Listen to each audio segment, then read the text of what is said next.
ថ្ងៃនេះខ្ញុំនឹងចែករំលែកបងប្អូនពីវិធីលាយលាបមុខពេលយប់ប្រើសម្រាប់គ្រប់ប្រភេទស្បែកលាយលាបពេលយប់នេះមានសុវត្ថិភាពក្នុងការប្រើប្រាស់ដោយវាមិនធ្វើឲ្យខូចស្បែកនៅថ្ងៃក្រោយនោះទេវាជួយព្យាបាលមុនជួយធ្វើឲ្យស្បែកសស្អាតបំបត្តិស្នាមមុននិងផ្ដល់សំណើមដល់ស្បែកដោយធម្មជាតិរូបមន្តនេះប្រើបានទាំងបុរសនិងស្ត្រីនិងគ្រប់វ័យ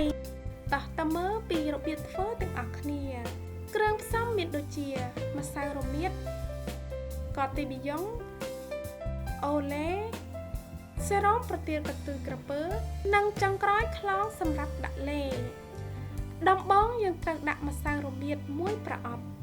ម្សៅរមៀតគឺស័ក្តិសមបំផុតសម្រាប់គ្រប់ប្រភេទស្បែកសូម្បីតែស្បែកស្ដាងងាយប្រតិកម្មជួយបង្រួមរញើសនិងបំបត្តិស្នាមអុចខ្មៅអាចរុយនិងស្នាមជ្រុយជ្រួញវាក៏ជួយព្យាបាលមុននិងបំបត្តិជាតិខ្លាញ់ដែលបណ្ដាលឲ្យកើតមុនបន្ទាប់មកដាក់អូឡេចំនួន2កញ្ចប់អូឡេល្អបំផុតសម្រាប់បំបត្តិស្នាមអុចខ្មៅនិងស្នាមមុន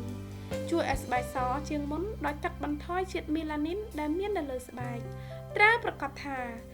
ក៏គ្រឿងផ្សំទាំងពីរនេះបញ្ចូលគ្នាឲ្យបានសព្វល្អ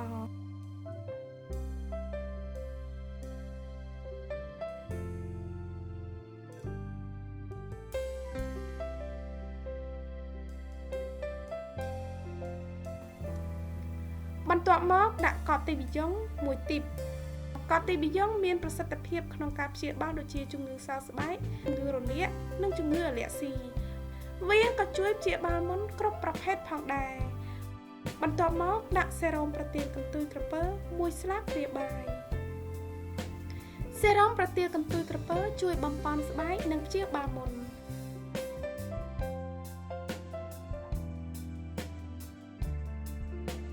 ក៏គ្រឿងផ្សំទាំងអស់ឲ្យបានសព្វល្អ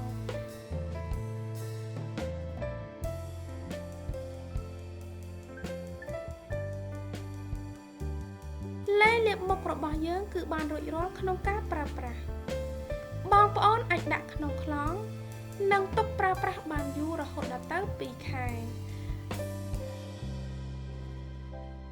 លាបលេនេះមុនពេលចូលគេងហើយទុកចោលពេញមួយយប់លាងជម្រះចេញនៅពេលព្រឹកលាបលេការពារកម្ដៅថ្ងៃ